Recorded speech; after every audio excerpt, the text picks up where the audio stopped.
Opinyon, pagtingin, pananaw o kuro-kuro ng mga bisita at panauhin o mga anchors o host sa programang ito ay sarili at tanging opinyon at pananaw ng mga nabanggit at hindi opinyon o pananaw ng Aliw Broadcasting Corporation, mga producers o mga namamahala ng Aliw Broadcasting o anumang organisasyon na affiliated sa network at kailanman ay hindi iniendorso ng Aliw Broadcasting Corporation ang mga nabanggit na opinyon at pananaw sa programa.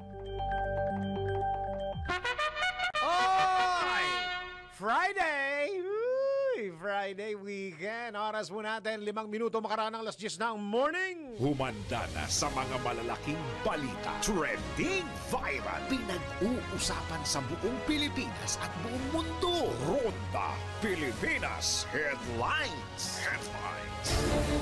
Narito na mga headlines sa Ronda Pilipinas. Ronda Pilipinas. Inflation rate sa bansa, bahagya muling bumilis nitong Agosto. Ronda Pilipinas. Ilang sa kotomano sa manualyang flood control projects na nasa ikalawang bulletin order, binibiripika na ng BI kung nakalabas na rin ang bansa.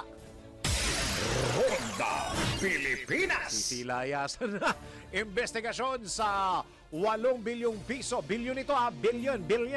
8 billion pesos na insertions ng PNP sa ilalim ng 2026 NEP. Sinimula na ng Kamara. Ronda Pilipinas. Death toll sa malakas na lindol sa Afghanistan pumalo na sa mahigit 2,000. Ronda Pilipinas. Silver medal target ni Heidi Lindia sa SEA Games. Ronda Pilipinas. Bago magplano o confirm sa mga weekend ganaps, alamin natin ang kainat na ng ating panahon sa live weather report ni Daryl Justin. Ronda Pilipinas. Willie Revillame at TV5 hindi nagkasundo sa gagawing show. Ronda Pilipinas. Ano ba yun? May question mark ba yun? Gagawing TV show? May question mark? Patagong pag-record ng usapan ng walang pahintulot ng kausap mo. Alamin ang kaparusahan mo sa NBI. Naku, bawal ito. Ronda Pilipinas. Totoo nga ba na kapag naging sigurado ka na sa kanila, nawawala na ang thrill na dati nilang gustong-gusto? Mamaya ipaliliwanag natin kung anong gusto sabihin yan sa LBI. Let's prove it! Ronda Pilipinas. Hoy! Mga senior citizen, Attorney Makalintal, 6,000 pensyon sa lahat ng senior citizen. Batas na daw. Alamin kung fact or fake. Ronda Pilipinas. Ang mga malalaking mga balita, ang mga matitinding mga pinag-uusapan, ang mga maiinit at pinagtatalunang mga issue. Lahat hagip, lahat malalaman. Hindi lang sa buong Metro at Mega Manila. Kasama na ang buong Pilipinas. Hahagupit na ang mga malalaking issue sa Ronda Pilipinas.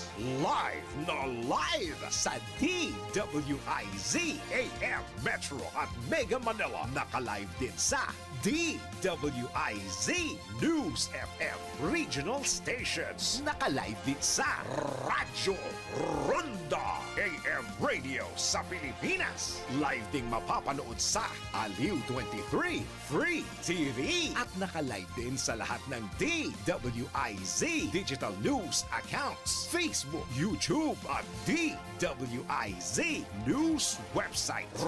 Ronda Pilipinas. Wala nang mahuhuli sa balita. Wala nang maiiwanang issue na hindi mo alam. Ngayon, updated ka na sa Ronda Pilipinas. Kasama si Dennis Antenor Jr. Ronda Pilipinas. Ayan. Ulan! Ulan ba yan? Hindi. Galing lang ako sa inyo at ako'y lingog mo. Alin? Aha! Di na ako sa Pero ibang version na yan, di ba? Yung original niya, kay ano yan eh, di ba? Kay Randy Santiago.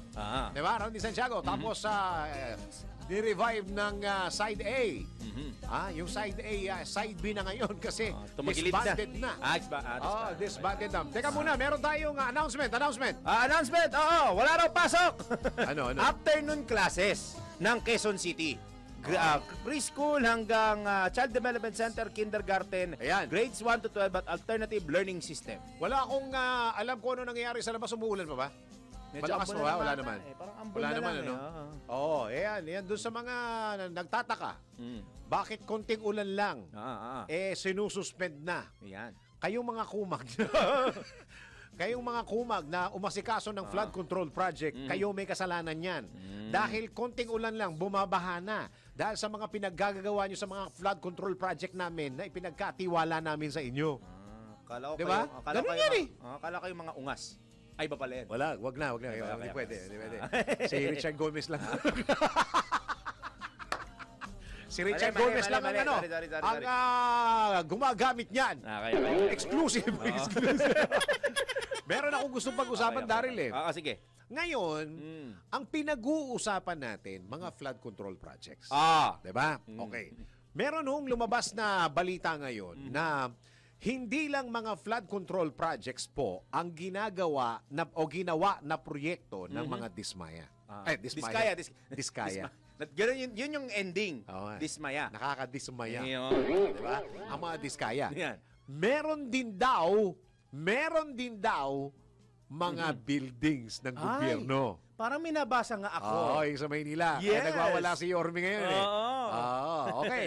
Kung merong mga buildings pa, ano-ano ang mga proyektong ginawa nung 15 na nakalagay doon sa listahan ni BBM. Tama. Di ba? Yes. Okay. Ang pinag-usapan natin, flood control projects at saka buildings. Tama. Ng gobyerno o basta may proyekto. Yes. Pangatlo, hindi pa natin pinag-uusapan yung mga school buildings. Tama. DPWH din yan. Oo naman. Di ba? Hindi pa natin pinag-uusapan ang kalye. Tama. Hindi pa natin pinag-uusapan ang tulay. Meron pa yung mga street lights na ilalagay nila. Correct. Oh, yun. Hindi pa natin pinag-uusapan yan. At lahat yan, DPWH. Sino-sino ngayon ang mga nakinabang dyan? Baka itong mga nakaupo ngayon sa Senado at iniimbestiga ng mga contractors at Kongreso, baka hindi lang yan ang mga contractors na dapat siyasatin at imbestigahan. Yung mga K Diba? na yan. Oo, dahil lahat ngayon ay questionable na. Tama. Na ngayon ay parang ang ginawa ni Secretary Vince Dizon ay pinag-submit ng mga courtesy resignation. Tama. Yun ang pinasubmit. May tanong ako dyan. Di ba yung iba doon career? Ay paano yung kanilang, ano tawag doon? Seso ba yun? Seso ba yung katawagin, Ate Juday, yung mga sa gobyerno? Kung career yan, magre-resign sila, paano? Tingnan nyo ako naaawa ako sa mga taga-DSWD, DSWD, sa mga taga-DPWH. Itong mga taong ito ay kinukutsa na sa labas. Tama. 'Di ba? Ang moral nitong mga taong ito talagang bagsak na bagsak. Exactly. 'Di ba? Talagang halos wala na silang power o energy na sila'y makapagtrabaho. Ayun na nga ilabas yung logo nila eh. Oo, tapos ngayon pinag-submit ng courtesy resignation. Yun Ano lang. na ngayon ang nararamdaman? Triple jeopardy. Oo, 'di ba? Hindi ano na ngayon ang nararamdaman ng mga empleyado ng DPWH. Ay, lagpak talaga moral nila. Oh, 'di ba? Sobra. So, lagpak na nga pinag-courtesy resignation pa at hindi pa alam kung sino doon ang Retain. tatanggapin. 'Di ba? Parang ginawa ng Malacanang dati, 'di ba? Pinag-courtesy resignation. So, ano na ngayon ang nararamdaman ng DPWH employees? Ang masakit po dito, yung iba nag-resign na at parang ayaw nang ipatawag yata sa mga hearing-hearing na yan. May isa nga, di ba? Ay, hindi pala courtesy resignation, parang dinismiss ata, pero retired na raw. Oo. Pero sabi, naka-medical leave pa rin daw hanggang ngayon. Yan na naman yung medical leave. Ay, nako! Medical leave. Hello, Makati Med? Hello, St. Luke's? Yan. Hello, mga, di ba, iba doon, nagkasakit daw, Tama. masama ang pakiramdam, di ba? Ano ngayon? So, balikan ko lang yung sinasabi ko, flood control projects pa lang ang pinag-uusapan natin. Yes. Wala pa tayong pinag-uusapan mga kalye. Tama. Wala pa tayong pinag-uusapan mga school buildings. Tama. Ito malungkot, yung mga school buildings, dapat siya sa DepEd eh. Di ba? Exactly. Dapat sa DepEd, pero ngayon, nasa kanila. Ultimo yung mga, kanino ba yung mga umiilaw sa gabi na mga nauuso ngayon sa kalye? Kanino proyekto yan? Alam ko kanila din yun DPWH eh. din? May sinasabi si ano dyan, ha? O baka LGU, baka sabihin LGU yan. May sinasabi si Mayor Magalong dyan, napakagrabe ang, parang nasa 700% ang patong eh. Ay, wow. Oo. Ay, wow. Nakakalungkot itong mga panahon na ito. So lahat yan, dapat yan ay imbestigahan at tanungin siya sa atin. Yan. Ano ngayon yung mga kontrata na nandoon ngayon o yung mga kontratista na mga ano-ano yung mga school buildings, ano yung mga baka mamaya ito lahat ito may question sa integridad. Dahil ang mga nasa loob ng mga school buildings na to, mga anak natin. Nako! Napakalungkot. Paano integridad ng mga buildings na yan? Kung tinipid yan, Wala na. paano na ngayon? Di ba?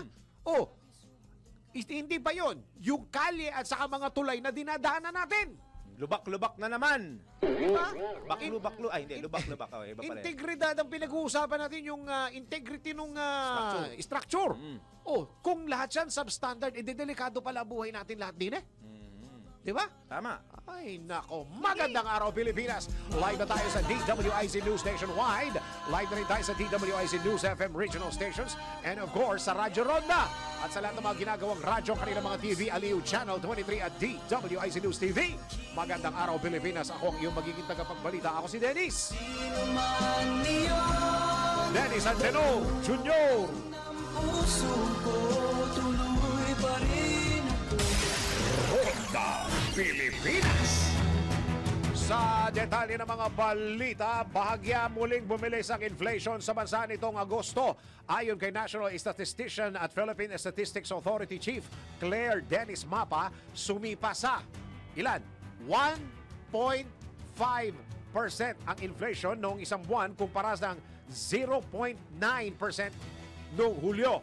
Ang pangunahing anyang dahilan ng mas mataas na antas ng inflation ay ang pagtaas ng presyo ng food and non-alcoholic beverages.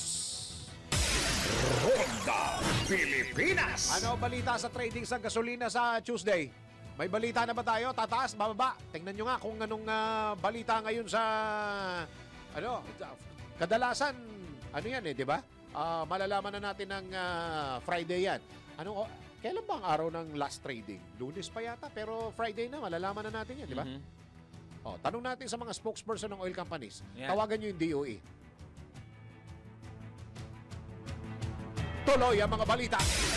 Ronda Pilipinas. Kasalukuyan ng sinusuri ng Bureau of Immigration ng mga travel records ng mga personalidad na kasama sa ikalawang batch ng Immigration Lookout Bulletin Order na inisyo ng Department of Justice kaugnay sa questionabling flood control projects. Ayon kay Immigration Spokesperson Dana Sandoval, nasa Pilipinas pa ang mga individual na are na nakalista sa naunang batch ng ILBO o ILBO. Anya, may ilan pang ibig sabihin yung lookout. Anya, may ilan sa 35 rito ang lumabas ng bansa noong Agosto. May nakalipad na pala.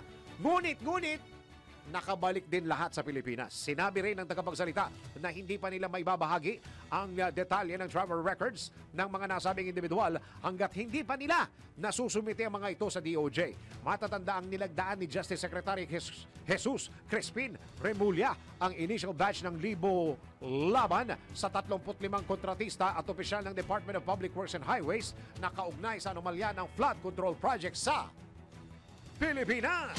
Si Dennis Antenor Jr. Ronda Pilipinas. Tanggap po tayo ng isang report. Investigasyon sa 8 bilyong pisong insertions ng PNP sa ilalim ng 2026 NEP. Yan ho, napakalungkot eh. NEP pa lang may insertion na. Wala pa sa GAA. NEP pa lang.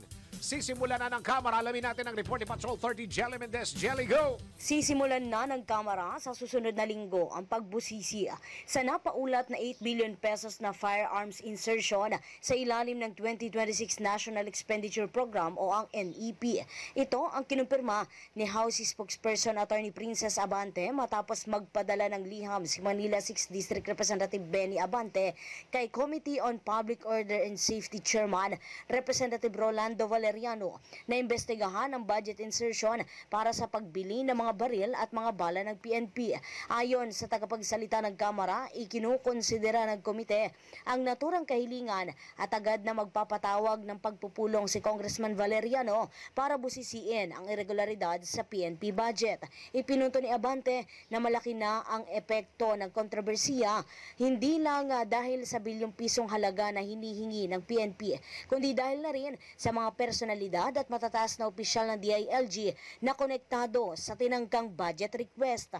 Nang tanungin kung ano ang layunin ng liham, binigyan diin ni Abante na nais lamang nitong ilatag ang pinakamahalagang mga tanong na dapat matugunan sa investigasyon, tungo na rin sa pagtukoy sa pananagutan at legalidad. Ito si Patrol 30. Jelly Mendez nag-uulat para sa Himpilang May Todong Lakas sa DWIZ. Nagbabalita ng tama, naglilingkod ng tama. Kapag may bagong balita, naka-on air, agad-agad, DWIZ Patrol Report. Eto na, may sagot na. Yung tinatanong ko kanina kung magkakaroon ng oil price hike. Nakaamba na sa susunod na linggo ang panibagong dagdag presyo sa mga produktong petrolyo. Oh my goodness. Ayon kay Department of Energy Oil Industry Management Bureau Assistant Director Rodela Romero, tinatayang aabot ng hanggang piso at 40 sentimo ang presyo ng kada litro ng diesel.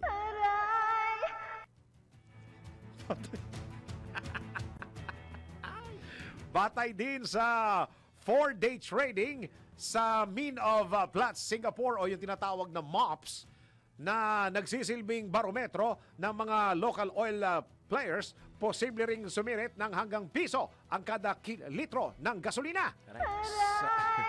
Sa akin, aray yan. Samantala, masyado nasasaktan yun.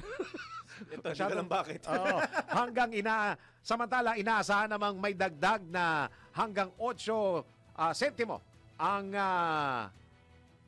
presyo ng kada litro ng kerosene o gas. Gusto ko yung aray. One. Meron tayong tinatawag na oil price hike. Bitin.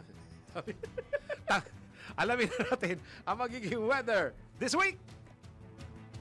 Pinakahuli, pinaka-latest, pinaka-napapanahon. Whether we like it or not, ito ang magiging DWIZ Weather Report. Alamin na natin ang magiging weather kasama si Daryl Justin.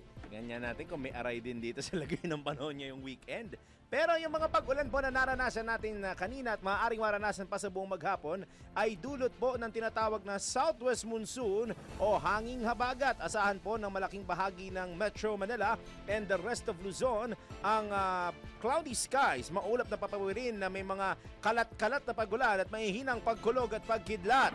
Dulot niya ng habagat habang ang Western Visayas ay may partly cloudy to cloudy skies with isolated rain showers or thunderstorms. Dulot ng habagat at may emphasis doon. The rest of the country ay localized thunderstorms lamang. Bad news! Matapos ang higit 24 oras, meron na namang LPA sa loob ng Philippine Area of Responsibility ngayong alas 10 ng umaga. Huling namataan ito sa layong 85 kilometros west-southwest of Sinait, Ilocos Sur. 85 kilometers west-southwest of Sinait, Ilocos Sur. May katamtamang tsansa na ang nasabing LPA ay mabuo bilang isang ganap na bagyo sa susunod na 24 hanggang 48 hours. Yan ang nga ba sinasabi ko. Bagyo na naman ang maaaring sumalubong sa atin over the weekend. Sa weather advisory ng Pag-asa, inaasahan niya po ng Pag-asa, inaasahan nila ang 50 to 100 millimeters na mga pag-ulan. Moderate to heavy po ito sa Abra, Ilocos Sur, Benguet, La Union, Pangasinan at Zambales. Posible po ulit na maungkat ang flood control project dahil sa localized flooding at ang mga landslide. Uy, kasama mo sa script mo yun. Ay, sorry.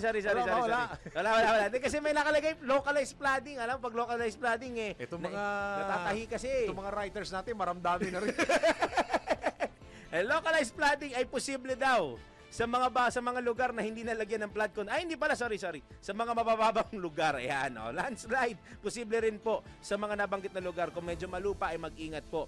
ang yellow rainfall warning ay nakataas pa rin po base sa heavy rainfall warning kaninang alas 8 ng morning sa Zambales, Bataan, Pampanga, Bulacan, Metro Manila at Cavite. Ang next update po nito ay mamayang alas 11 na umaga. Malalaman natin kung naka-yellow rainfall warning pa yung mga lugar na nabanggit o may matatanggal o may madadagdag. Sa ating 3-day weather outlook naman sa mga pangunahing lungsod sa ating bansa, Metro Manila, tuloy-tuloy ng mga pag-ulan bukas at sa Sunday, malalakas na kulog at kidlat. Pagdating naman ng Monday, hihinahon yan at may mga pag-ambon lamang. 26 hanggang 31 degrees o 32 degrees Celsius ang agwat ng temperatura. Sa Metro Cebu, mainit at magandang lagay ng panahon sa umaga hanggang tanghali mula Saturday to Monday at asahan na may hinang ulan at may hinang kulog at kidlat sa hapon o gabi. 25 to 32 degrees Celsius. Bakit? Ako natatawa, di ko alam. Kala may mali ako. Metro Davao naman, magkahalintulad na weather conditions sa Cebu at Davao. Ang pinagkaiba lang po ay temperatura 24 hanggang 31 degrees Celsius ang temperature sa Metro Davao. Ayan. Sa ating sunrise sunset, tumilak po ang manok. Nabuo na naman ang kanyang tilaok sa oras na 5:44 ng morning kanina at asahang lulubog ang araw. Ay, pamilyar sa akin yan. 6:05 ng gabi ang ating sunset. At ito na ang inaabangan ng taong bayan ng ating Christmas countdown. Mayroon na lamang po tayong tumatiginting na 110 days to go. 110, no? Grabe, Yes, malapit bago na yan. magpasko. Magtayo Ayun. na ako ng Magtayo na ako ng Christmas tree. Christmas tree. Magtayo na ako. Oh, pwede. Ikaw, kayo. Ay, kami usually November. Ay, ang ganda ng graphics, oh. May nagsiswimming. Ayan, no? Oh, lumangoy sa flood control. Tingnan mo naman yan. Ha? Sa mga nanonood sa TV, social media, yan, may graphics po kami. 110 days to go. Oh. At yung mga picture ay si Ariel Rivera, Mariah Carey. si Jose Marichan, Yan. at saka ako, na pare-parehos na puro singgit. Si Mariah Carey lang yung malaki ang buka ng mata. Medyo malaki ang buka ng mata. Alam niyo yung pinagkahalintulad lang nito. Si Jose Marichan at si Dennis Antenor Jr., meron silang mga hit song sa Pasko. Si Jose Marichan, Christmas in Our Hearts. Yan. Si Bossing, yung version 2. Yan na muna ang aking Gamitin natin yan. Well, Pag namasko tayo sa mga taga-BIR. Yan. Kaya mo matugtog? Oo. Pakakantahan natin sino ba? Si Richard Gomez. Ayan, Pero sisiguraduhin muna natin na nakikinig at nanonood. Ha? Wag mo na. I-message ko muna ha, para Special. Pagka Pasko, kailangan na bati-bati tayo. Oo naman. Tama. Make love, Pinagkakarolingan yan si Congressman Richard Gomez. At pag wala sa bahay si Richard Gomez, si Lucy Torres ang kakausapin natin. Malapit siya kay Anton. Oo. Ako si Madam Lucy, si Ma'am Lucy. At ikaw si... At ako si Daryl Justin na wala kayong pipindutin dyan, nagbabalita ng tama, naglilingkod ng tama. Pinakahuli, pinaka-latest, pinaka-napapanahon, whether we like it or not, DWIZ Weather Report. Ronda Pilipinas. Ito po isang reminder lang po sa ating mga kababayan. Huwag matakot magpakonsulta sa tuwing makakaramdam ng sakit. Dahil may PhilHealth na siguradong alagaan o aalagaan ng kalusugan mo. Lahat tayo ay miyembro at sigurado sa benepisyo. Pumunta lamang sa mga accredited consulta package provider para makapag-avail ng consulta package. At para sa karagdagang impormasyon, bumisita lamang po sa kanilang website na www.philhealth.gov.ph at pindutin ang click to call icon. Dahil Pilipino ka, may PhilHealth ka. Ronda Pilipinas. Pilipinas ang ating oras. Abangan nyo ha, pag-usapan natin yung nabanggit ko kanina, yung kontribusyon sa mga kandidato ha. Mas maganda, sino ba pwede natin makausap? Si Atty. Makalintal. Si Atty. Makalintal, batikang abogado when it comes to eleksyon. Tingnan natin kung pwede maging grounds yan para matanggal ang mga binigyan ng kontribusyon ng mga taong merong kontrata sa gobyerno. Ano kaya ang implikasyon niyan? Mr. Senate President? Oras po natin sa buong Pilipinas. 29 na minuto makaraan alas 10 ng morning. Tuloy-tuloy ang mga impormasyon at mga balita sa Ronda Pilipinas. Tanggap po tayo ng isang report. Girl Scouts of the Philippines nakatanggap ng 279,000 pesos mula po yan sa PCSO para sa youth and women programs. Alamin po natin ang report mula kay Angelo Bainyo. Nakatanggap ng 279,516.34 pesos ang Girl Scouts of the Philippines mula sa Philippine Charity Sweepstakes Office na pinangunahan ni General Manager Mel Robles. Personal na tinanggap ni GSP Finance Staff Christian Soriano ang tseke. Ang pondo ay mula sa taunang espesyal na draw ng PCSO alinsunod sa Republic Act No. 620 na nag-uutos na ang kita rito ay ilaan para sa mga programa ng GSP. Ayon sa GSP, gagamitin ang pondo para sa mga proyektong pangkabataan at pangkalikasan, kabilang ang community development activities, gender sensitivity training, women's health and wellness programs, at iba pang inisyatibang nagtataguyod ng pantay na karapatan at oportunidad para sa mga kababaihan. Yan ang PCSO. Yan ang PCSO at Hindi umuurong sa pagtulong. Angelo Bainyo, nagbabalita ng tama, naglilingkod ng tama. Ronda Pilipinas. Ano nangyari?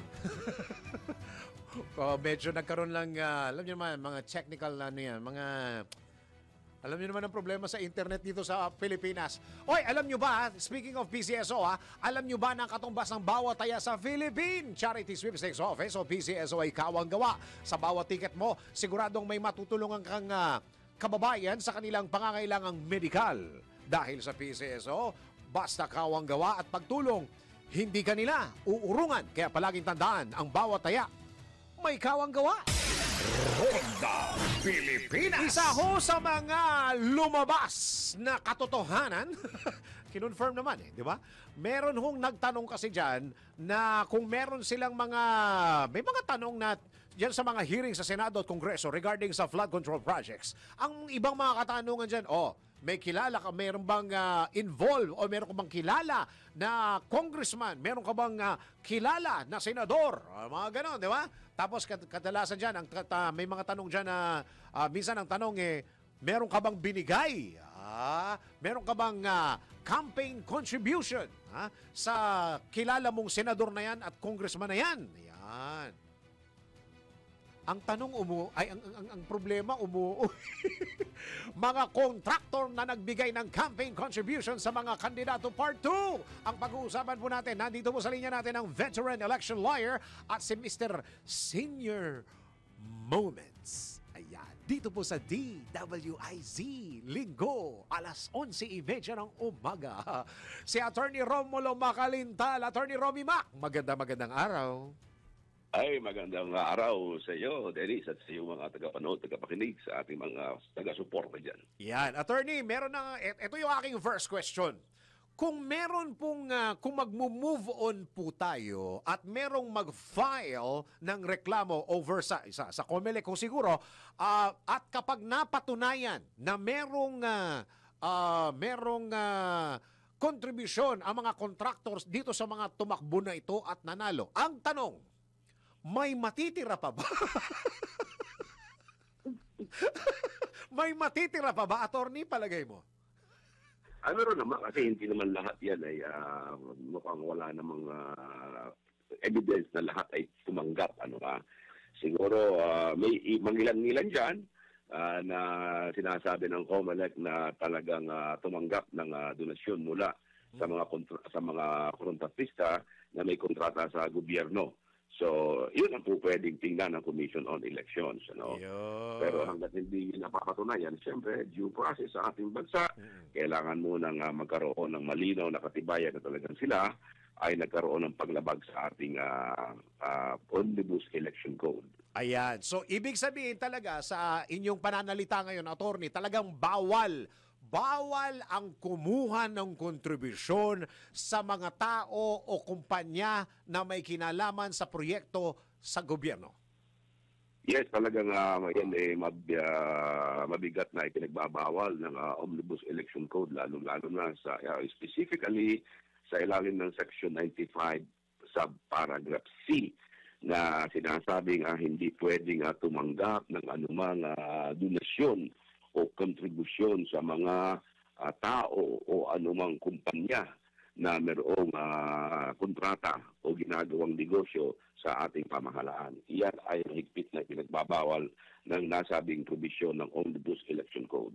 Opo, doon po mismo sa hearing, ang sabi po nung contractor, hindi ho, ay ang pera po na binigay ko kay Senator po ay hindi galing sa aking kumpanya o sa aming kumpanya. Yan ay aking personal na pera, yung 30 million. Attorney. Well, siguro maaari niyang sabihin yun, pero kailangan tingnan niyang mabuti ng COMELEC. Hindi pwede sabihin, hindi sa akin yan eh. O nga, sa iyo nga yan. Pero tingnan natin ang paper or money trail ng nasabing pagbibigay. So pwede nga hanapin saan ang galing ang perang yan. Okay nga, personal mo nga yan. Pero kailan mo winidraw yan? Saan mo winidraw yan? Kanino nang galing yan?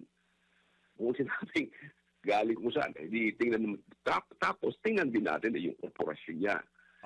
Kung yan halimbawa ibinigay noong March 2022, tingnan natin yung libro noong korporasyon niya kung nagkaroon ng paggalaw ang kanilang pera noong March 2022. Halimbawa, nagbigay sila ng 30 million. Okay. Tingnan natin ano ang paggalaw ng pera ng korporasyon noong panahon yun. May gumalaw ba na 30 million? May gumalaw na 30 million, may 30 million sa korporasyon noong panahon yun. Tatanong natin sa korporasyon, kanino nyo binigay yan? 30 million na yan. Diba? So, it's a matter of establishing the evidence. Hindi porque sinabi mo lang na, ay, hindi ganun. At tingnan natin, kasi meron tinatawag tayo yung piercing the veil of corporate entity. Nang ibig sabihin yan, yung mga korporasyon na yan, may separate personality yan na hindi po pwedeng pareho yung, kung ikaw ay stockholder, iba ang liability mo at iba ang liability ng korporasyon. Kasi yung acts, yung mga ginagawa mo in your personal capacity, hindi pwedeng managot ang korporasyon. Ganon din naman ang korporasyon, kung may pagkakasala, hindi ka rin pwedeng managot. Pero kung mapapatunayan ng batas na ginagamit mo lang itong technicality na ito para mailigtas ka sa isang pagkakasala, ay babaliwalain ng ating batas ang bagay na yan. It will pierce. Ibig sabihin, bubuksan yung nakatagong belo sa harapan mo para makilala kung sino pa talaga. Kasi baka ang pwedeng lusot niya dyan, attorney, yung mismong 30 milyon ay kinita ko yan dahil sa bahagi ako ng korporasyon na ito. Doon, yung ganun po, attorney, kung ganun palusot. Walang problema yun eh. Kahit anong sabihin niya, kailangan patunayan lang niya talaga yun.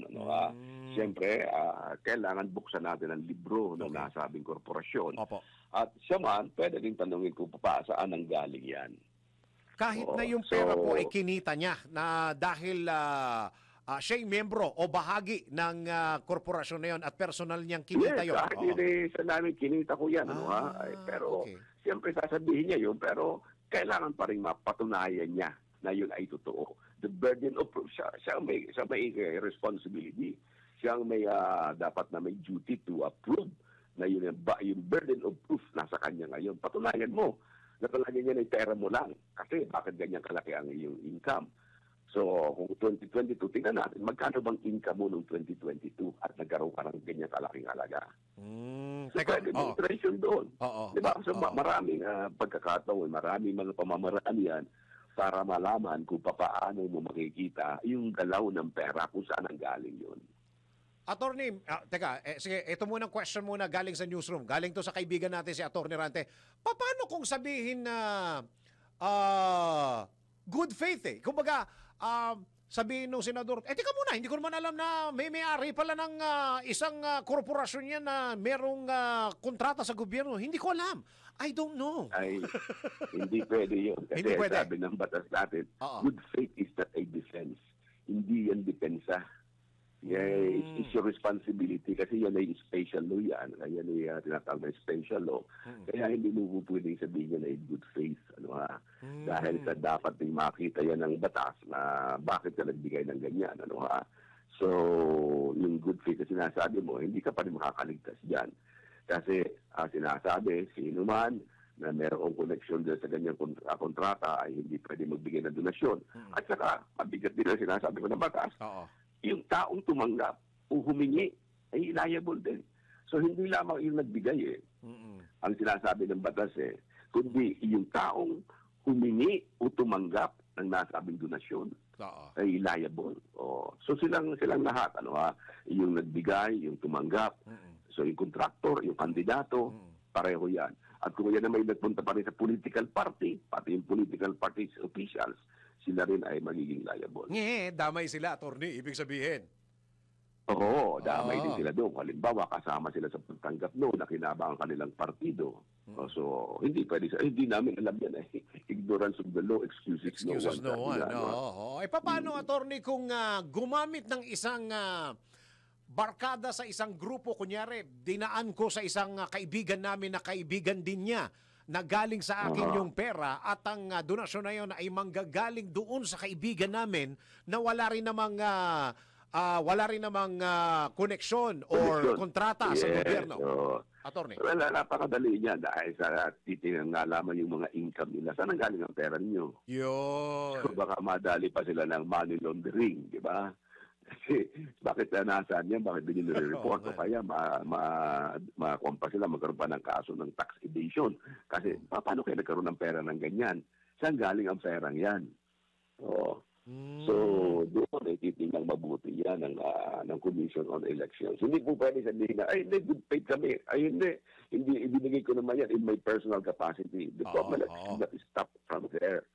Tingnan mo rin ngayon na kung yun ang sinasabi niya, ay kung yung may katibayan, may very prima facie evidence showing na yung siya pala ang presidente ng nasabing korporasyon, ay syempre meron ka ng presumption, baka galing sa korporasyon yan. You cannot separate the president from the office, di ba? Ikaw na mamahala, ikaw nagpapatakbo pagkatapos sasabihin mo ganun.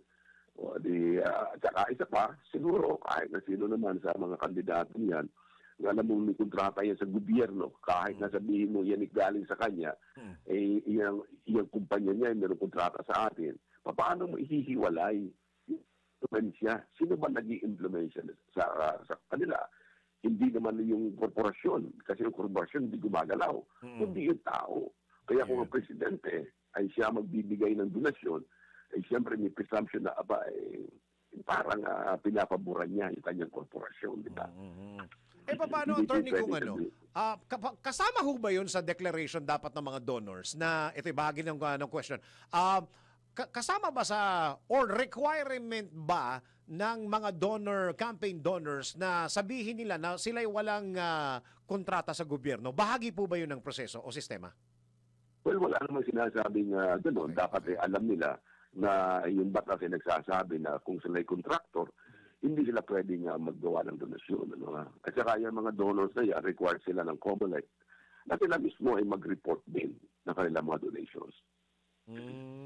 Okay, sabihin na natin attorney, sabihin na natin guilty at may paper trail talaga at napatunayan ng COMELEC na tumanggap talaga isang politiko na ito sa isang kontraktor na may kontrata sa gobyerno. Ano po ang pwedeng mangyari at sila ba'y mawawala sa kanilang pwesto? Well, talagang pag ay napatunayan na tumaging kaya lang matagal na proseso yan kasi papailan mo ng kaso yan. May mga iba dyan nakapag-retiro na sa politics hindi pa tapos ang kaso. Yun lang. Pero ang penalty kasi dyan ay 1 year to 6 years imprisonment. At saka yan ay walang probation. At saka yan ay mayroong perpetual disqualification from holding public office. And yung deprivation of the right of suffrage. Okay. So tanggal na sila. Meron pang dagdag na nakaparusahan. Yes, meron gano'n. So mabigat ang parusa dyan. Paano kung idinaan daw sa attorney? Pag dinaan daw sa asawa, hindi, may nag-message. Pag dinaan daw sa asawa, ganun din. Parang dinaan sa barkada. Hanapin ang trail niya kung saan niya, paano ang nangyari dyan.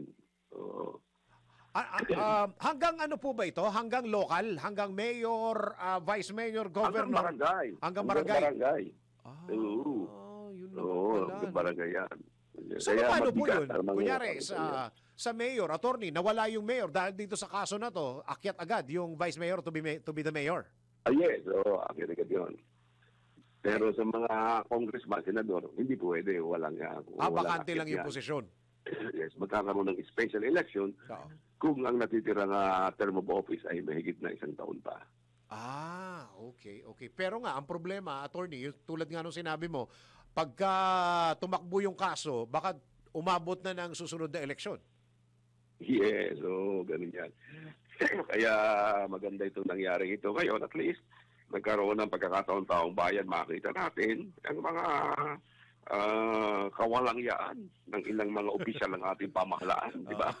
Talaga, alam mo, na natutuwa ako nung kay Vince Dizon eh. Talagang yung mga flood control projects na yan, mga fake contractors na yan, sinabi niya, and I quote him, kahayupan na ito, sabi niya. Napakinggan mo yun. Hindi tao, mga tao Hindi ito. tao, sabi. Samantala, ang iba nga naman namamatay sa baha. Hirap na hirap sa bahay nila, yung mga bahay na talagang dampa, na talagang binabaha, samantalang sila nasa malalaking mansyon, di ba? Kaya talagang taong bayan, nakakakuan eh. Kaya hindi ko masisisi ang taong bayan kung talagang magalit na sila, mag-people power laban sa mga taong ito. Okay. Hindi mo yung napakabigat ng kanilang ginawa. Kaya yung mga contractors na yan, sinasabi ko nga, dapat magsama-sama sila. Magkaroon sila ng isang unity. Pagkatapos, ibulgar na nilang lahat kung sino. Kung gusto lang makalibre, maging makalusot dito, maging state witness sila. Kasi sila naman piniktahan lamang ng ilang mga politiko. Tama. Di ba sinabi na ni Senator Irwin Tulfo, may alam siya, mahigit na 10 congressman na mayroong kontrata sa gobyerno. Tama. Si Senator Lacson, 67 daw ang medyo may ganyan ding kontrata. Kung itong mga contractors na ito, sana naman magkaroon ng konsyensya para lang sa bayan. Yung attorney, hindi mo pa nabanggit yung yung nagbibigay ng lisensya, PCAB. Mga taga-PCAB na nagbibigay ng lisensya sa mga contractor, may kontrata rin sa gobyerno. Dapat yan, oo. Pero yung mga contractor na yan, para private sila. Magsama-sama na kayo. Ibulgar ninyo, sabihin ninyo katotohanan. Maging state witness kayo. Ini-invite na sila ni DOJ Secretary Rimulya. Mag-state witness kayo at para kayo ay matulungan ng pamahalaan. At isuli ninyo yung mga kinita ninyo yan. Palagay ko makakabuti yun kung ganon. Attorney, paki-invite yung mga listeners, viewers, followers natin sa programa mo every Sunday. Go ahead. Yes, sa every Sunday, Senior Moments, 12:30 hanggang alas 2 ng hapon. Yan, mga poems, mga love poems, mga love songs ng ating mga kabataan. Yan, pinarinig natin yan. At siyempre, discussion natin ng mga senior citizens benefits. Yan sa DWIZ at Channel 23, channel, at yan ay para sa lahat ng mga seniors at sa lahat ng mga nagmamahal ng magagandang musika. Yun. Okay, attorney, maraming salamat. Thank you po and see you soon. Hey, Dennis, maraming salamat at magandang umaga sa inyo lahat. Mr. Senior Moments, Mr. Senior Citizen, si Attorney Romulo Macalintal. Ronda Pilipinas. Hoy, may sale May sale. May Lazada 99 sale na. Dapat may sarili ka ng Wow Fiesta Videoke Mike, Wow Fiesta Videoke this holiday season. Check out na sa Lazada ngayong 99 sale. Mula September 8 po yan hanggang 11. Huwag niyong kalilimutan. Enjoy big discounts mula sa Wow Fiesta Videoke. Ano ba mga okasyon ng may saysay pag walang Videoke mic na galing sa Wow Fiesta? Wala. Dapat every occasion, every birthday, every anniversary, mga ganyan. Kahit birthday ng kapitbahay nyo, mag-videoke kayo. Oras mo natin sa buong Pilipinas. 7 na minuto pa bago mga 11 ng morning. Ala! DPWH Engineer Alcantara guilty sa kasong administratibo criminal case. Isusunod pa. Alamin natin ang report ni Patrol 24 June Samson. Kuyang June.